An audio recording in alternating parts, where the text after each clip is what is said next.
Vamos a meditar en la palabra de Dios. Ubíquese por favor en Lucas 9:18. Lucas 9:18. Y vamos a estudiar esta mañana bajo el título ¿Quién es Jesús para ti?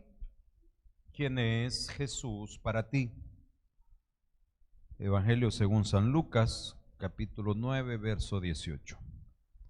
Búsquelo por favor y cuando lo haya encontrado, me dice un fuerte amén.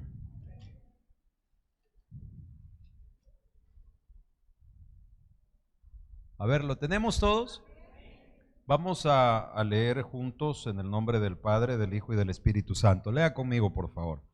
Aconteció que mientras Jesús oraba aparte, estaba con él los discípulos y les preguntó diciendo: ¿quién dice la gente que soy yo?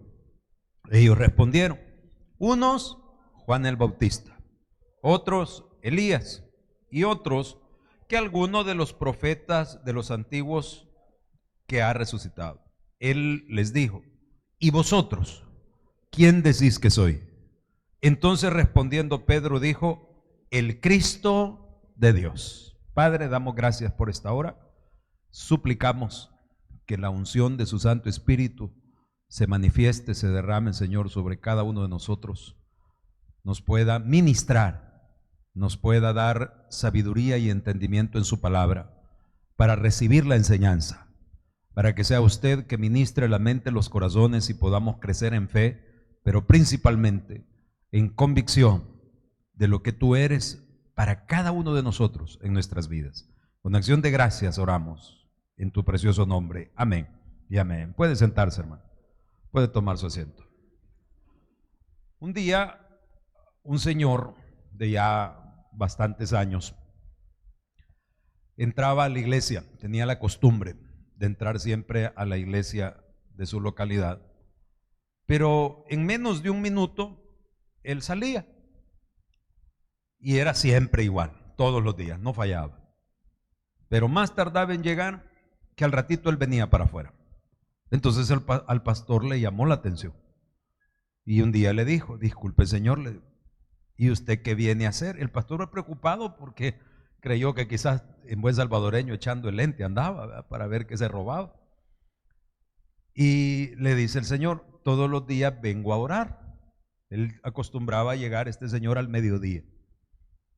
Y le dice él: pero yo he notado que usted sale rápido. Ah, le dice el señor, es que yo no tengo la costumbre de hacer esas largas oraciones.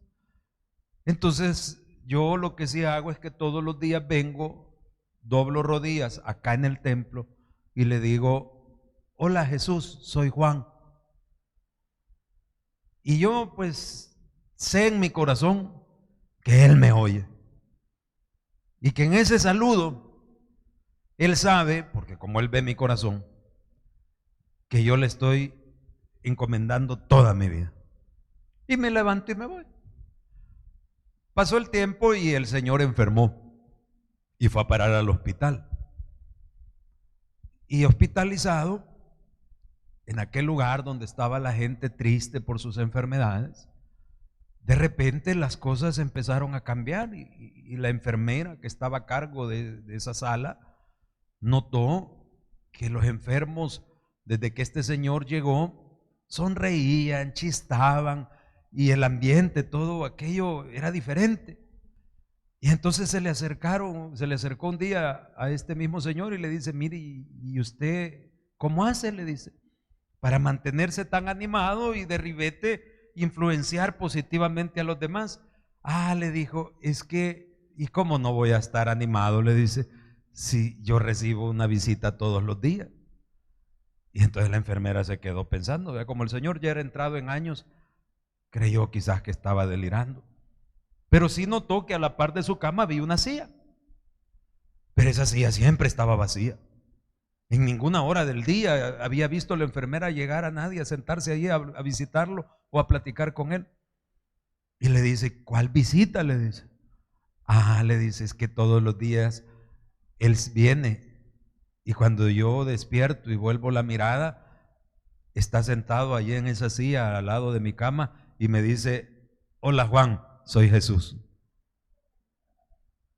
Algunas personas piensan que la relación con Dios o la intimidad con Dios tiene que ser con grandes oraciones o palabras rebuscadas o profundidad teológica. Hermano, Dios conoce su corazón. Y Dios sabe perfectamente si en un buenos días, Señor, usted está vertiendo toda su ansiedad sobre Él. Dios lo sabe. ¿Quién es Jesús para usted? Dice el texto que acabamos de leer que Él les preguntó a sus discípulos. ¿Cuántos discípulos del Señor hay esta mañana acá presentes o conectados? ¿Es usted un discípulo de Cristo? ¿Qué es discípulo? El que aprende. ¿Cuántos hemos venido a aprender esta mañana? Entonces Jesús les dijo a sus discípulos: ¿quién dice la gente? Ponga atención. ¿Quién dice la gente? Porque pues cada uno tiene una opinión. Todavía circulan videos o cosas de internet donde dicen que Jesús es un invento, que nunca existió. Todo tipo de ideología, ¿verdad? Y una de las cosas más peligrosas, póngame atención, que yo, a mi parecer, a mi corto entendimiento, me doy cuenta de que estamos viviendo ahorita en esta época, es que las iglesias, muchas iglesias, están invadidas de la influencia de este mundo, de manera que queremos nosotros aceptar los estilos de este tiempo. Los estilos de vida, de comportamiento. Ya usted ve pastores que no sabe si son hembras o son varón, pelito pintado, un varón de pantalón blanco, calzón negro, se ve raro, ¿verdad? O sea, perdóneme que le hable en hebreo, pues, pero yo no sé cuál es la pila del que usa pantalón blanco que se pone ropa interior negra para que le marque. Pero ya ver eso en un predicador, en zapatillas, sin calcetines, con aritos, cosas del estilo de este mundo, ¿verdad? Y me encantó ayer que nos llevaron al Congreso con el pastor, el doctor David Ormachea, porque él dijo algo que para mí fue un respiro, porque de pronto uno siente como que uno está luchando contra la corriente y decir: no, es que todo ha cambiado, es que ahora es así, ahora eso es normal, ahora vos estás mal. Y de repente dice el doctor Ormachea: el evangelio no es inclusivo. Y usted podrá decir: sí, eso ya lo sabíamos, pero sentí bien radical cuando él dijo: es excluyente. Eso me golpeó, pero para bien. Amén, dije yo. ¿Por qué? Porque si yo quiero traer al mundo adentro de mi vida cristiana, no, señor, sáqueme eso de aquí.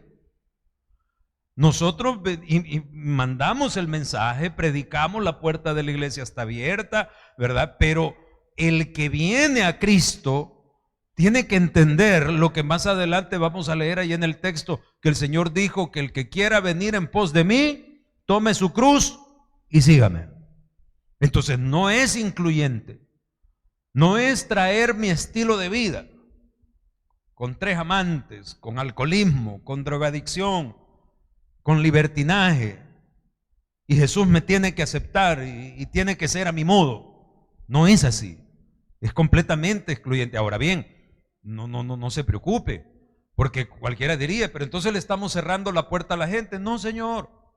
Aquel que ha entendido en su vida el vacío de vivir sin Cristo, él solito va a buscar la presencia de Dios. Pero cuando alguien está en su locura, en su desvarío, ¿verdad? Y no quiere cambiar y no quiere dejar, por más que lo querramos meter chineado y a la fuerza, no va a encajar. Entonces está como aquel que le dice: hermano, ¿y usted por qué sigue tomando? Es que yo tomo para ahogar mis penas. Sí, pero no para de tomar, es que han aprendido a nadar, fíjese. Entonces, me está costando, ¿verdad? El que no quiere cambiar su vida para entregarla al Señor, no puede ser llamado su discípulo, no puede estar inscrito en el libro de la vida. ¿Por qué? No por pecados, sino por no querer entregar su vida a Jesús. ¿Cuántas veces hemos dicho: hermano, mire, si Dios no tiene problema con nuestros pecados, Él tiene problema con la dureza de nuestro corazón? Porque cuando usted dispone su corazón Y se lo voy a poner así claro. ¿Podría un homosexual recibir a Cristo? Claro que sí, reconociendo que es homosexual y que su vida homosexual no es lo que Dios ha establecido. Al igual que un adúltero. Puede un adúltero, y nosotros a veces con el libertinaje sexual, solo porque de la parte que nosotros tal vez nos parece aceptable, nos hacemos de los opachos. No, Señor. El evangelio en el corazón del individuo significa que nos pese, que nos duela, que nos moleste todavía practicar las cosas que antes practicaba. Y cada uno tiene su lucha. Cada uno tiene su lucha. Usted me podrá decir, pastor, pero usted es perfecto. Claro que no. Dice la Biblia que lo más vil escogió Dios. O sea que aquí si hacemos una apuesta, ¿quién tiene más errores? Soy yo, que todos ustedes. Pero por eso le puedo decir, hermano, si aquí estoy 24 años después, es porque la mano de mi Jesús es la que me ha sostenido. Y es la misma que lo puede sostener a usted. Sin embargo, hay varios que se han echado atrás. Hay varios que aquí estuvieron y ya no están. ¿Por qué? Yo le decía a un amigo pastor de acá del equipo, hermano, ¿para dónde proyecta su 2024? No, pues esperando en el Señor, que Dios nos bendiga. ¿Cuánto queremos que Dios nos bendiga para este año que viene? Ahora, pero ¿para dónde proyecta su vida? Y se lo dije a él así, claro. Yo lo noto a usted enfocado en su trabajo. Y siendo pastor, no lo veo enfocado a la labor pastoral. Tal vez me equivoque, se lo digo como amigo para que usted lo evalúe. Y platicábamos y al final me dice, pastor, me gusta platicar con usted porque siempre me llevo algo. Tiene razón. Tengo que ver en este año, porque tal vez ya usted está haciendo planes de negocio, de trabajo, pero no se proyecta en qué le va a servir a Jesús. Porque tal vez ya está sirviendo y se siente cómodo y siente que ahí vamos. Sí, pero ¿qué decíamos? ¿Cuántos queremos más? Entonces métase más con Él. Mis amables hermanos, ¿quién es Jesús? Le preguntó él para la gente. Mire, para algunos Jesús es el genio de la lámpara. Y lo triste es que muchas veces para los cristianos también. ¿A qué se refiere con el genio de la lámpara? A que nos va a conceder los deseos. Creemos que con frotar la lámpara vendría siendo la Biblia, con solo que usted la tenga ahí bajo el brazo o la tenga ya en su casa, ya se van a manifestar las promesas y Dios le va a cumplir sus deseos. Vaya conmigo a Juan 14:13. Juan 14:13. Jesús no es el genio de la lámpara, no es el que está obligado y comprometido a cumplirle sus deseos. Juan 14:13. Mire lo que dice la palabra. Todo lo que pidieres al Padre en mi nombre, ¿qué dice, hermano? Lo haré. ¿A cuántos nos gusta ese versículo? Claro. ¿Cuántos lo reciben, hermano? Claro que sí, pero también recibe este otro, primera de Juan 5:14. Primera carta de Juan, capítulo 5, verso 14. Y esta es la confianza que tenemos en Él, que si pedimos alguna cosa conforme a su voluntad, Él nos oye. El primero no va sin el segundo. ¿Cuántos ponemos todas nuestras peticiones en las manos de Dios esperando que Él nos conteste? Pero esas peticiones dice que tienen que ser conforme a su voluntad. Entonces, Él no es el genio de la lámpara. Punto número dos es otro. Ahorita yo solo le estoy poniendo las posibles respuestas de cuando preguntamos o cuando el Señor dijo, ¿quién dice la gente que soy? ¿Quién es Jesús para la gente? Número dos de este primer punto, una figura mística. ¿A qué se refiere la palabra misticismo o místico? Relacionado con la divinidad. Misticismo significa que está relacionado con la divinidad. Y para algunos de nosotros Jesús tiene algo de divino. No, Señor, Él es Dios.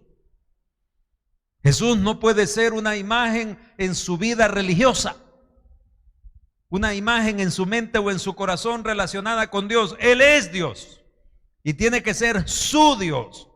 Número 3, una palabra repetitiva. De eso predicamos hace 8 días. ¿Cuántos se acuerdan?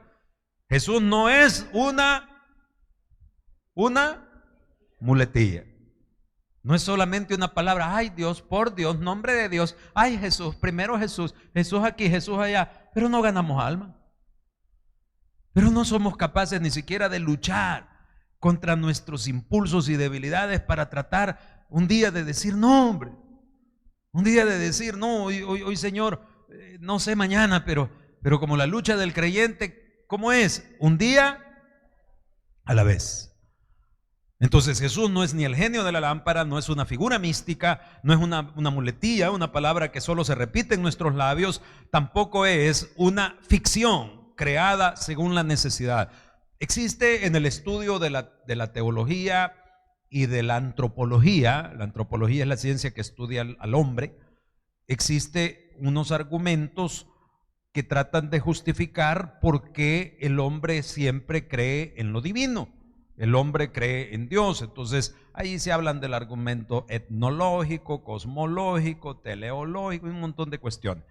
Lo que quiero mencionar en esta hora es que este argumento etnológico, por ejemplo, etnia, la palabra etnia, que se refiere a los pueblos, ellos sostienen, o esta idea lo que explica es que en todo pueblo o nación, así sea una tribu, siempre hay un sentimiento hacia lo divino.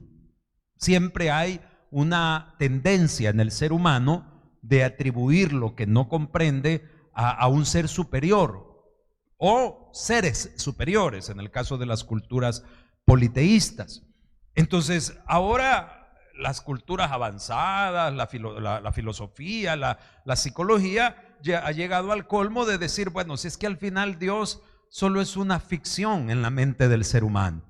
Es una creación que el hombre hace, porque usted platica con alguien que venga, digamos, muy letrado, que sea culturalmente superior, le va a decir, Dios no existe. Dios es una figura que el ser humano crea, o por necesidad cuando no logra responder algo, o por cultura, porque desde pequeño nos metieron el chip. Una vez estaba en el Canal 12 entrevistando a una persona que acá en nuestro país frecuentaban mucho invitarlo a los programas de entrevista.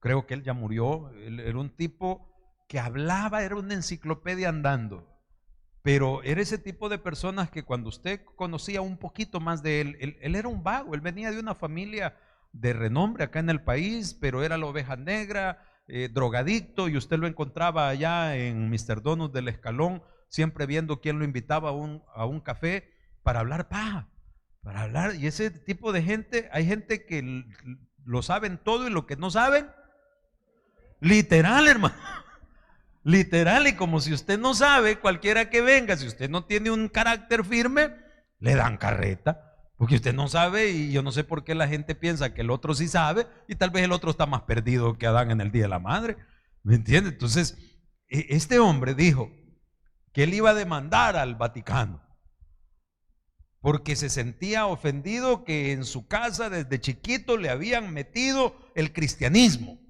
y en esta etapa de su vida él había descubierto que la verdad estaba en el Dalai Lama y que él era tibetano. Pero como le digo, el tipo era más loco que una cabra.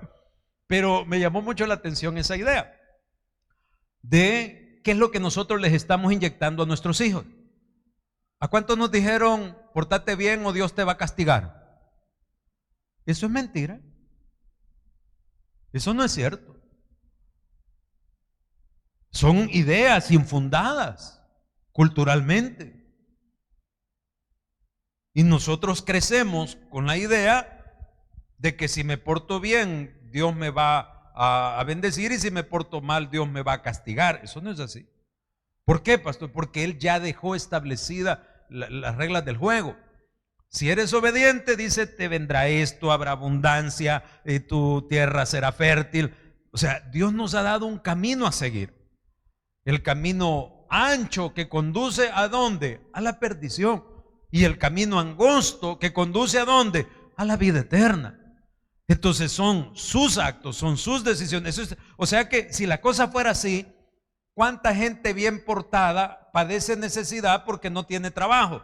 Entonces, si Dios bendijera al que se porta bien, solo acuéstese en una hamaca y no haga nada malo. Pero no es así, ¿verdad? Mi hijo Alejandro, de 10 años, le preguntaba a mi esposa. Ella me dice ayer a la hora de la tarde que estábamos tomando un café, y me dice, mira, se me acercó Alejandro y me preguntó por qué le da cáncer a gente buena y no le da a gente mala. ¿Qué le contestaste? Y le empecé a explicar, me dijo por el lado de que muchas veces las enfermedades son resultado de nuestros descuidos, muchas veces, y otras veces no se entiende el origen. Qué bueno, le digo, te felicito. Te felicito. O sea, una cosa es clamar a Dios cuando hay necesidad y otra cosa es creer que Él es el que ha hecho todo. O sea, Él es el que ha hecho, pues si Dios existe, ¿por qué hizo lo malo? No, Señor. La maldad es la ausencia de Dios. Si nosotros nos apartamos de Dios, nos vamos a la tiniebla y en la tiniebla no hay nada bueno. Alejados de mí, dijo el Señor, nada te va a salir bien. Entonces, cuidado con las ideas en su mente de creer que todo es tan barato, tan fácil como decir, es que Dios quizás no está, es que Dios está, es que Dios me bendice, es que Dios me maldice. No, Señor, métase con Dios. Conózcalo. ¿Quién es Jesús para ti? Le dijeron, señores, y para ustedes, ¿quién soy? Y saltó Pedro y le dijo, el Cristo de Dios. Ahí hay una respuesta profunda, teológicamente profunda. Si yo le digo a uno de ustedes, pase al frente y explíquenosla, tendrían ustedes que estar capacitados para explicarlo. Porque cuando decimos Jesucristo, Él es Jesús, el Cristo. La palabra Cristo significa ungido. Recuerde que desde que Adán y Eva pecaron y entró el pecado a la humanidad, desde ese momento Dios Padre hizo la promesa mesiánica y prometió que mandaría un Cristo.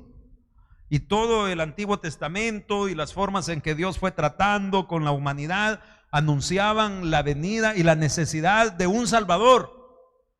Vino la ley a los judíos y en los profetas se anunciaron las profecías de la venida de un Salvador. Entonces cuando Pedro dice, tú eres mi Salvador, ahí la cosa es distinta. Pedro no estaba pensando en que Jesús era el que le iba a conceder sus deseos, que le iba a dar un mejor carro, una mejor casa. Pedro no estaba pensando en que él era solo un personaje místico relacionado con Dios. Acuérdese que en la cultura judía existía mucho de que habían profetas ungidos, respaldados por Dios, pero Jesús no era un profeta como Elías, un profeta como los del Antiguo Testamento. Jesús era el Cordero perfecto que quitaría el pecado de toda la humanidad, el Cristo, el ungido, el Salvador de nuestras almas. Entonces, fíjese bien, ¿quién es Jesús? Y es importante que usted pueda entender, Él es nuestro Dios Salvador. Ahora sí, punto número 2. Mis amables hermanos, ¿cuántos recibimos a Jesús como nuestro Dios Salvador? Nuestro Rey soberano. Romanos 10:9, si confesares que Jesús es tu Señor, tu Dios Salvador, tu dueño. Fíjese bien, no es hacer la oración. Si a usted alguna vez le han dicho, ¿y usted quién le dijo que hacer una oración salva? Yo les pregunto, ¿y hacer la oración salva? No, Señor. Repetir la oración gramatical como si fuéramos loritos, eso no salva. Jesús salva. Cuando usted le reconoce en su corazón como su Curios, su Señor Dios, su Salvador, como el Cristo de Dios, le dijo Pedro, ahí entra el trato con Dios. De manera que usted puede que venga al culto, puede que no venga al culto, pero Dios sigue siendo Dios y sigue siendo su Salvador. Y usted tiene que estar consciente de por qué no vino, si usted entiende que Él es su Dios. Usted tiene que estar consciente de los riesgos que usted vive en su vida. A veces cuando uno está joven no tiene esa conciencia. Piensa que la juventud va a durar siempre, no pensamos en las enfermedades. No obstante que ahora vivimos tiempos donde hay cáncer aún en niños, hay enfermedades que antes eran como muy propias de la edad y ahora pues los organismos están súper mal, ¿verdad? Súper dañados, y hay niños con lupus, con cáncer, con un montón de padecimientos, problemas cardíacos, hermano. Entonces tenemos nosotros que entender verdaderamente lo que implica para mí, para usted, su trato con Jesús como su Dios Salvador. Si Jesús lo trajo aquí y no lo llevó donde los mormones, no lo llevó donde los testigos de Jehová, o estando allá él le permitió entender la diferencia. Usted sabe que de todo hay en la viña del Señor. Y aquí hemos tenido servidores, líderes de ministerio que en algún momento exteriorizaron y dijeron, si estar aquí es lo mismo que estar en la católica. Jamás entendieron la diferencia. Ya les he contado de una hermanita que es miembro de nuestra congregación hasta el día de hoy, es decir, tenemos 24 años de conocerle, tiempo que yo tengo de pastorear acá. Cuando vinimos ella era recién convertida, ella se congregaba creo que en asambleas, pero pues el Señor la trajo acá con nosotros. Pasado un tiempo ella se me acercó, me dijo, pastor, explíqueme algo, a mí me ganó a Cristo mi hermano en sangre, luego él cayó en lecho de muerte y después de ser él un cristiano de tantos años, 30 años de ser cristiano, en su cama, en su lecho de enfermedad, mandó a llamar al cura para pedirle los santos óleos. Y entonces yo, ¿cómo quedo? Me tengo que regresar al catolicismo, me tengo que quedar acá, ¿qué hago? Y le dije yo, ¿qué siente su corazón? Yo ya no puedo creer en sobarle el pie al santo. Yo ya sé que no hay otro mediador entre Dios y los hombres que mi Señor Jesucristo. Pues entonces, amada hermana, lastimosamente quizás su hermano, una de dos, o nunca le conoció, pero sirvió de instrumento para que usted sí le conociese. Y como, ¿qué marca la diferencia? El corazón de cada uno. Esa es la diferencia. Dice la Biblia que en aquel día, dice que el Señor venga, uno será llevado y otro será dejado, dos podrán estar acostados en la misma cama. Y algunos esposos van a decir, aleluya, ahí me voy a librar al fin. Sí, pero también algunas esposas, porque va a ser el viejo el que se va a condenar. Entonces, el trato con Dios, ¿cómo es, iglesia? Es personal. Usted tiene que entender lo que Jesús representa en su vida, si Él es su Dios y Salvador, porque si Él es mi Dios y Salvador, ahora punto número 2, Jesús te manda a proclamar el mensaje de salvación. Él te manda a ti, a mí, a todos los que en Él hemos creído, a los que hemos creído no como nuestro Aladino que nos concede los deseos, no como un personaje místico, no como una muletía, sino como nuestro Señor, Dios y Salvador. Entonces yo estoy comprometido a proclamar la salvación que hay en su santo nombre. Fíjense bien, sigamos leyendo verso 21. Verso 21. Pero Él les mandó. ¿Está conmigo? ¿Qué les mandó, iglesia? Que a nadie le dijesen esto. ¿Qué cosa?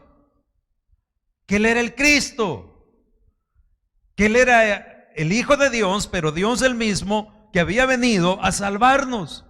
Y Él les dice, no le digan a nadie esto. Se los encargó rigurosamente.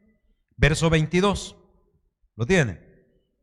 Diciendo, es necesario, ¿qué cosa, hermanos? Que el Hijo del Hombre padezca muchas cosas y sea desechado por los ancianos, por los principales sacerdotes y por los escribas, y que sea muerto y resucite al tercer día. Es necesario. Ahora, eso se los dijo ¿cuándo? En aquel día, antes de que Él hubiese padecido el Calvario. ¿Cuántos aquí saben y entienden que Cristo Jesús ya sufrió la cruz y resucitó al tercer día? ¿Cuántos lo creen, hermano? Entonces ahora la orden cambia. Ahora Jesús te manda a que le hables a otros de la salvación. Jesús te manda que les hables, y óigame, no con palabras solamente. El mayor testimonio, hablarle a otro, significa dar testimonio. Testimonio es el dicho de un testigo. ¿Y quién es un testigo? Aquel que habla de algo que le consta. Yo ya les he contado, cuando yo trabajé para los tribunales, para los juzgados, era diferente el sistema penal que había en aquella época con el que tenemos hoy. Yo era resolutor y a uno le pasaban los expedientes y ya el juez le decía a uno, mira, con base a tal y tal cosa, saca a este o pasa a este a la siguiente etapa. Y entonces ya uno hacía el análisis jurídico y ya uno montaba la resolución, la llevaba al juez, el juez la avalaba y la firmaba.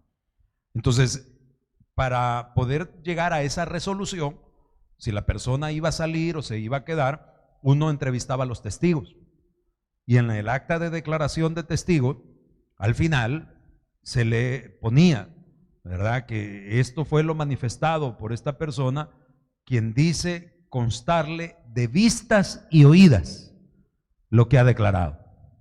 Si el testigo solo vio, pero no escuchó, no tiene la fidelidad a su testimonio como para ser un testigo fiel, porque tiene que constarle de vistas y oídas. Sí, yo vi que fulano le dio un dinero a sutano. ¿Usted escuchó? ¿Por qué se lo dio?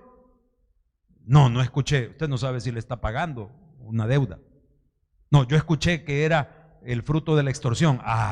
Le consta de vistas y oídas para ser testigo fiel. Si no, no es testigo fiel. Entonces, el testigo da testimonio de lo que le consta de vistas y oídas. ¿Cuántos aquí nos consta que Jesús es el único Dios Salvador y no hay otro como nuestro Señor Jesucristo? Yo creo que a usted no le consta. ¿Y sabe por qué no le consta? Porque cree que Jesús es su Aladino, o solo un personaje místico, o solo una muletilla. No, Él es mi Dios Salvador. Cada decisión que yo tomo, aún las malas, me da una vergüenza terrible, porque yo sé que Él está.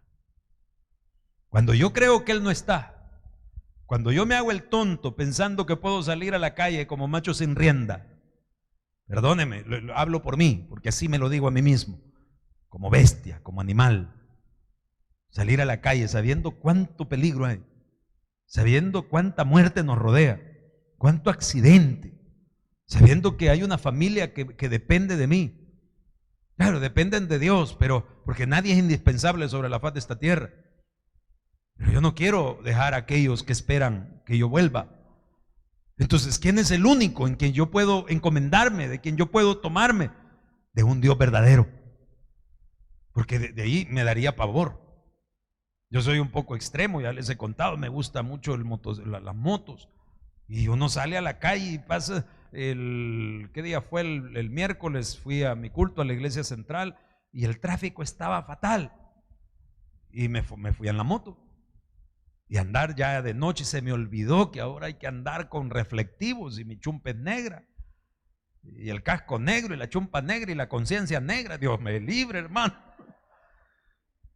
Pero llegué rapidito, entonces ya cuando llegué solo me quedé pensando, ¿usted cree que Dios está obligado a evitar que yo tenga un accidente solo porque voy para la iglesia? No. Y entonces, pastor, no, Él no está obligado a hacerlo en automático, pero yo antes de salir doblé rodillas y le dije, Señor, no me soltes porque solo a ti te tengo y tú eres mi Dios y Salvador. Eso es lo que pesa. El que usted pueda incluirlo a Él en todo, aún conscientemente en las pandeadas que usted hace.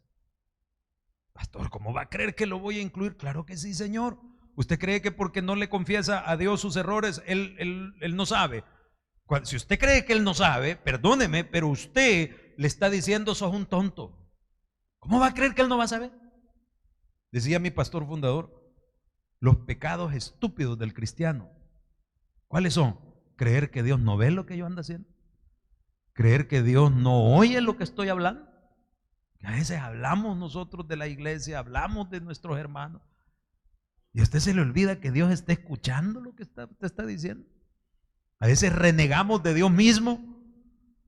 No, hermanito, por favor, ¿quién es Jesús para usted? ¿Quién es Jesús para usted? Cuando usted sabe que Él es su Dios Salvador, usted refrena su lengua. Ya le he dado la clave cuando usted de pronto va a poner un comentario en un chat de la familia, del trabajo. Escriba lo que va a escribir, no lo mande, léalo y después bórrelo, hermano. Porque muchas veces 8 o 9 de cada 10 comentarios nuestros pueden ser hirientes. Sí, pastor, pero a mí no me tienen lástima, a mí me tiran con todo, pero usted es diferente. Porque para usted Jesús no es una muletilla, no es una figura mística. Para usted Jesús es su Dios Salvador y usted es un hijo y una hija de Dios. Claro que es diferente, bendito sea su nombre. Entonces tenemos que hablar de la salvación, tenemos que compartir. ¿Por qué? Porque en aquel día les dijo, no digáis a nadie. Ahora ya Él sufrió el Calvario, ya resucitó. ¿Cuántos estamos agradecidos por esa salvación? Ahora comparte el mensaje. Por favor, comparte el mensaje. Por favor, comparte el mensaje. Hable, cuéntele a alguien. Cuéntele a alguien esta semana. Esta semana usted lleva una carga en su mente y en su corazón. A alguien le tiene que hablar de Jesús.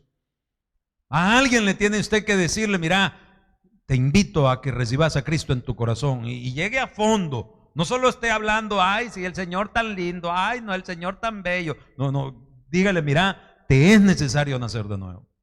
Te es necesario recibir a Cristo. Si morís sin Cristo, vas a ir a parar al infierno. No sea un ángel de la muerte, ¿vea? Así de esos que ya les he contado, que hay veces nosotros evangelizamos con el machete, ¿vea? Pero hay un punto donde sí usted tiene que ser claro y decirle, mira, te estoy hablando de la salvación de tu alma o de la condenación en el fuego eterno. Y te estoy diciendo para que no vaya, pues sí, pero es que esa es paja. Mira, si fuera mentira, ¿qué perdés con recibir a Jesús? Y decirle, Señor, pongo mi vida en tus manos. Señor, si querés decirle vos, si existís, mostrámelo. Al impío, al inconverso, el Señor le puede pasar esa carta. A los cristianos no. Uy, cuidado con que usted, que ya recibió a Cristo y que dice que Él es su Dios Salvador, le vaya a andar diciendo, si existís, dame un carro, dame una casa. Un leñazo le va a meter.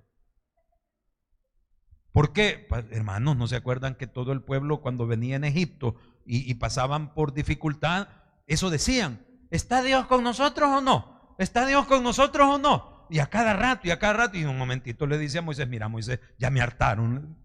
Están viendo todo lo que yo hice allá con Faraón, están viendo que les abría el mar y todavía siguen de tontos diciendo que si yo no estoy, quítate, le dijo, que ahorita me los acabo. Y yo no soy Moisés. Porque a Moisés le dijeron, te voy a poner en otro pueblo mejor. Y el Moisés les dijo, no Señor, no les hagas nada. Yo le dije, Señor, pase adelante, mire, ahí están, ustedes los conocen. ¿Para dónde nos vamos? Pues sí, y usted no tiene que confiar en el pastor, confía en Cristo. Él es su Dios Salvador. Entonces, ¿está Dios o no? Claro que está, no estoy diciendo eso. El inconverso tal vez, ¿verdad? ¿Por qué? Porque no lo conoce. Punto número 3, si usted ha recibido ese mensaje de salvación, recuerde que su vida ha sido comprada. Decía Pablo, ya no vivo yo, Cristo vive en mí. Y aquí el Señor nos explica cómo es el estilo, porque muchos decimos y repetimos la frase. Imagínense, yo les digo, ya no vivo yo, y ustedes contestan, Cristo vive en mí. Ay, qué lindos los hermanos, qué espirituales, ¿verdad? ¿Cuántos invitados? Ni uno, ¿verdad? Entonces, mire lo que dice el verso 23. Aquí el Señor dice, vaya, ¿querés decir esa frase de verdad? ¿Querés que yo sea para ti tu Dios Salvador? Dice, si alguno quiere venir en pos de mí, ¿qué dice, hermano? Niéguese a sí mismo, tome su cruz cada día y sígame. Vaya, niéguese a sí mismo. Mí mismo, ¿qué querés hacer? Mí mismo, yo quiero ir a la playa, men. No, pues vámonos para la iglesia. Después vaya a la playa si usted quiere. Si para todo hay tiempo, fíjese. Pero aquí yo le puedo garantizar que más del 50% de personas pueden faltar a un domingo al culto porque tienen un paseo familiar o un compromiso familiar, pero no pueden dejar de ir a trabajar un día porque el trabajo es primero. Fíjese bien. ¿Por qué somos capaces de sacrificar nuestro culto cuando el culto, hermanos, no es solamente, si solo llegar y sentarme un rato? Si usted así lo ve, Jesús solo es una figura mística en su vida. Pero cuando Él es su Dios Salvador, usted sabe que usted tiene un pacto con Dios para venir a adorarle. Y de ese pacto depende todo el resto de su vida. Pastor, pero es que yo tengo unas visitas que yo no las puedo dejar. ¿Por qué no las trae? ¿Por qué no le dice? Mira, está el domingo en la mañana, nosotros vamos a la iglesia. Así que, vamos. No, hombre, ¿por qué? ¿Por qué le va a decir a Dios que su visita es más importante? La visita no puede, ya usted sabrá, ¿verdad? Si lo deja en la casa, a veces las visitas se incomodan. ¿A quién querías agradar? ¿A Dios o al hombre? Cuando Dios es tu Dios Salvador, no hay nadie más importante. No hay nadie más importante. Eso es su proyección, ¿vea? ¿A qué le apuntamos? Yo no digo que sea perfecto, yo no digo que tal vez un domingo falló, no, pero ¿a qué nos enfocamos? Es que todo empieza aquí, mire hermano. Si yo en mi mente digo, si no, no vamos, ¿vea? Hay el otro domingo, si vendemos tan fácil nuestra adoración, somos como aquel que vendió su primogenitura por un plato de lentejas, que dejó lo más por lo menos. Y Dios quiere darnos más, pero es necesario que nosotros aprendamos el estilo. Dice, el que quiera venir en pos de mí, niéguese a sí mismo. ¿Qué va a hacer mañana? Yo voy a hacer tal y tal cosa, yo voy a hacer tal y tal cosa. Ya le preguntó al Señor qué quiere Él. Ya le preguntó al Señor qué es lo primero que usted tiene que preocuparse en realizar. Este año que viene, el 2024, nuestra iglesia ha utilizado como lema, o ha escogido como lema, bajo la cobertura de Dios. Bajo la cobertura de Dios. Yo tengo días de estar con aquella inquietud de decir, bueno, ¿qué hacemos? ¿Qué estamos descuidando?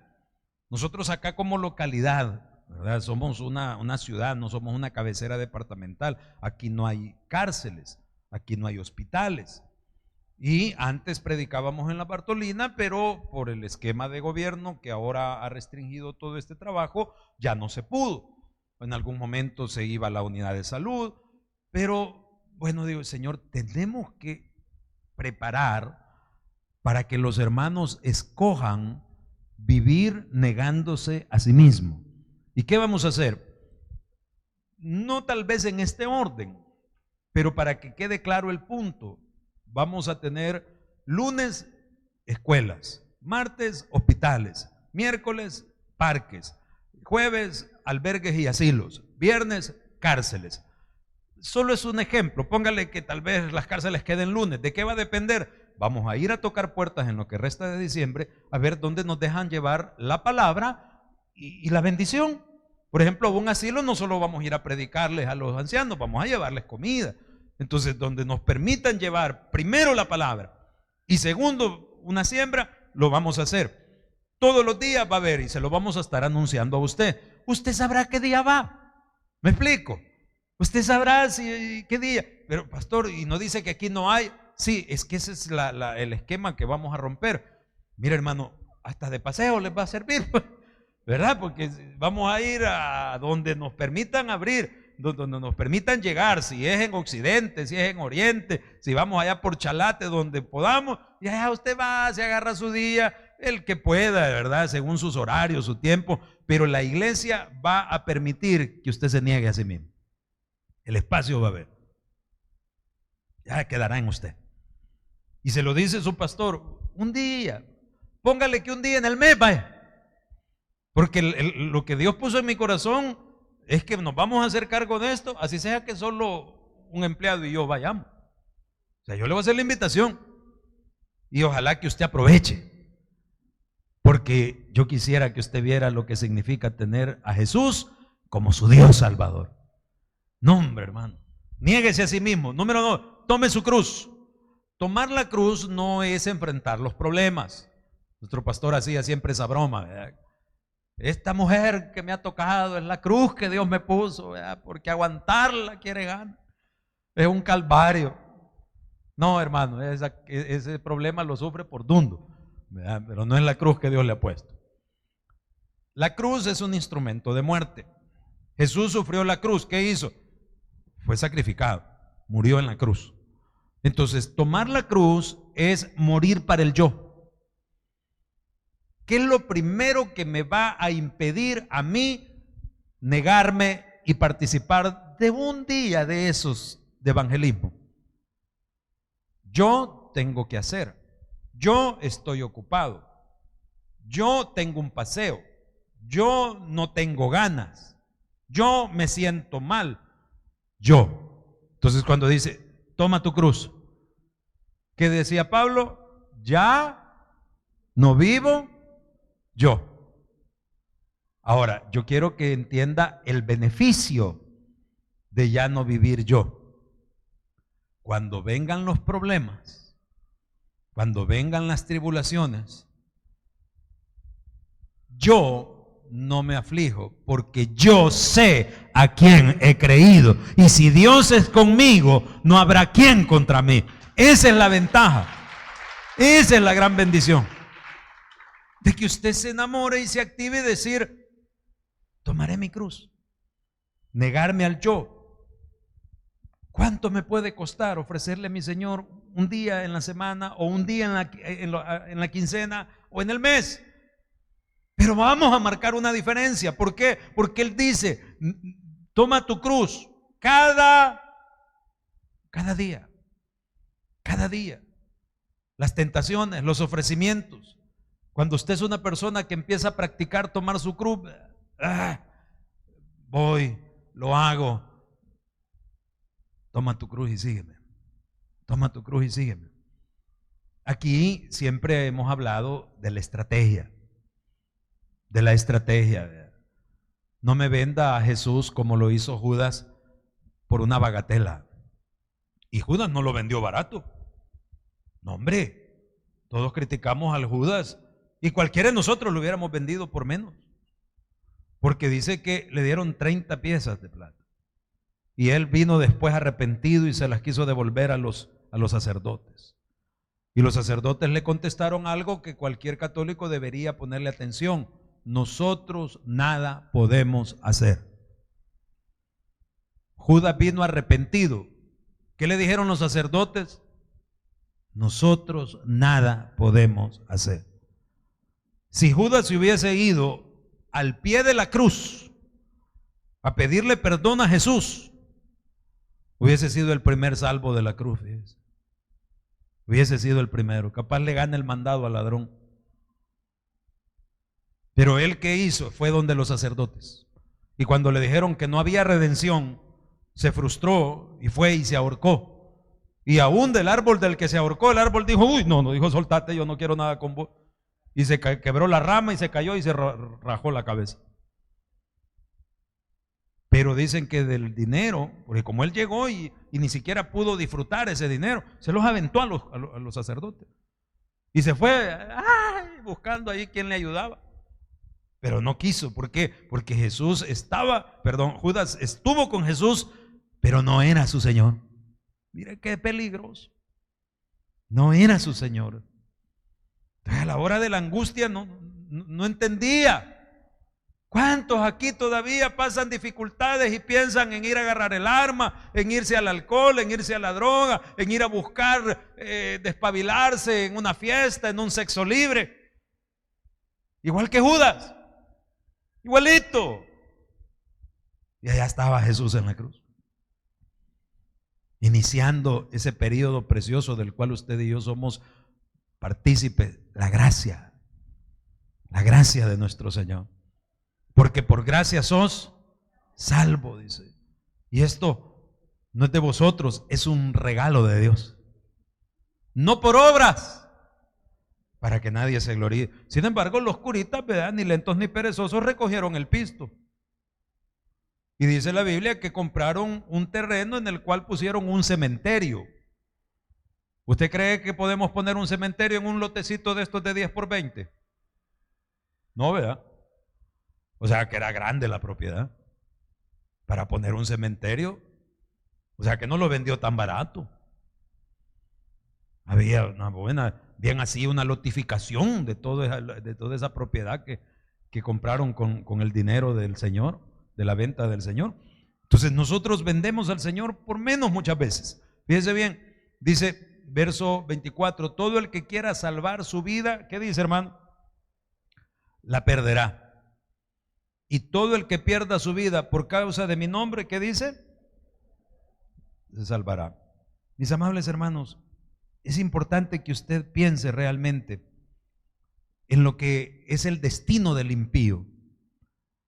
No te alegres, dice, de la prosperidad del impío. A veces nosotros babeamos de ver cómo los inconversos tienen o prosperan, o gente que tal vez no conoce a Dios. Y nos preguntamos por qué a nosotros no nos va bien o nos cuesta o algo. Vaya conmigo a Job 27. Job 27. Búsquelo, por favor. Vamos a leer bastante de ese capítulo, por favor, pantalla, póngase listo. Job capítulo 27. Ahí hay un título en ese capítulo, ¿lo alcanza a ver? ¿Cómo dice? Dios describe el castigo de los malos. Sáltese al verso 13. Esta es, dice, para con Dios la porción del hombre impío y la herencia que los violentos han de recibir del Omnipotente. Si sus hijos fueren multiplicados, serán para la espada. Y sus pequeños, dice, y sus pequeños no se saciarán de pan. Los que de él quedaren, ¿qué dice? En muerte serán sepultados y no lo llorarán sus viudas. ¿Cómo es posible que una viuda no llore a su muerto? Porque no había amor. Porque no había amor. Mejor que se muriera. Dice 16, aunque amontone plata como polvo y prepare ropa como lodo, la habrá preparado él, mas el justo se vestirá y el inocente repartirá la plata.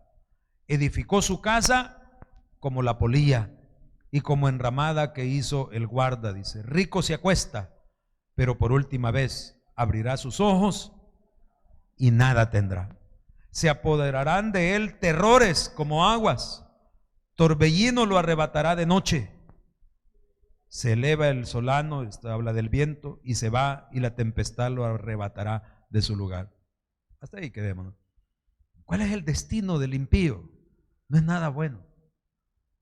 Y entonces, ¿qué debo hacer, pastor? Si mire, a mí las cosas no me van bien, ¿no será que estamos siendo catalogados como impíos por nuestra conducta? Por considerar que Dios solamente es un nombre, solo un nombre que se repite, solo una figura mística, o solamente aquel a quien busco cuando tengo necesidad.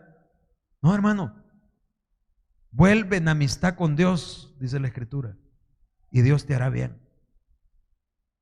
Venid luego y estemos a cuenta. Esa es la palabra que Dios nos da. Si tus pecados fueren rojos como el carmesí, dice, vendrán a ser como blanca lana. Mire qué oferta más hermosa la que Dios nos hace, hermano.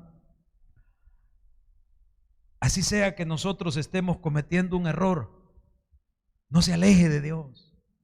Mítalo, hable con Él. Dígale, Señor, no puedo, no se justifique. No le eche la culpa a su cónyuge, no le eche la culpa a sus hijos, al gobierno, a la situación económica. No, yo soy, Señor. Al menos eso aprendamos de Adán. Adán metió la pata no solo por la desobediencia, sino por cobarde. Porque cuando Dios le dice, ¿qué hiciste, Adán? La mujer que vos me diste. Y los teólogos siempre han dicho, ¿qué hubiera pasado si Adán le hubiera dicho, Señor, te fallé? Aquí estoy. Tú me diste esta mujer, yo respondo por ella, yo fui el tonto, yo fui el cobarde, yo te fallé. No sabemos si desde ese momento hubiésemos visto la misericordia de Dios. Y siempre, aún con las consecuencias del pecado, la misericordia está ahí. ¿Por qué? Por la promesa del Mesías, del Cristo, que es donde empezó todo el mensaje esta mañana. ¿Quién es Jesús para ti? Él es tu Cristo, tu Dios Salvador. Vuelve en amistad con Dios y te irá bien. Dele fuerte el aplauso al Señor, por favor. Padre.